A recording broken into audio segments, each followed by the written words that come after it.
В Коми стартовала акция «Живая георгиевская ленточка», посвященная тем, кто не вернулся с войны, кто отдал жизнь за наше будущее и тем, кто стоит на страже нашей Родины сегодня. Акцию уже более 15 лет ежегодно проводит Союз женщин Республики Коми. На улицах сел и городов волонтеры раздают семена бархатцев, которые можно высадить во дворах, на балконах и памятных местах. Организаторы акции отмечают, особенно важно проводить такие акции сегодня. Ведь это не только напоминание о подвиге советского народа, но и часть патриотического воспитания подрастающего поколения. Нравится, как люди относятся к этому, как реагируют на то, когда говоришь «живая георгиевская ленточка», и что она похожа на наш символ победы, на георгиевскую ленту. Один молодой человек ответил: «А я уже, говорит, знаю».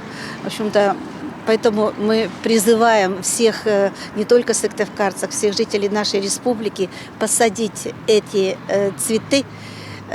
Пусть наша северная земля покроется золотым цветом, признанием любви, памяти и уважения подвигу нашего народа.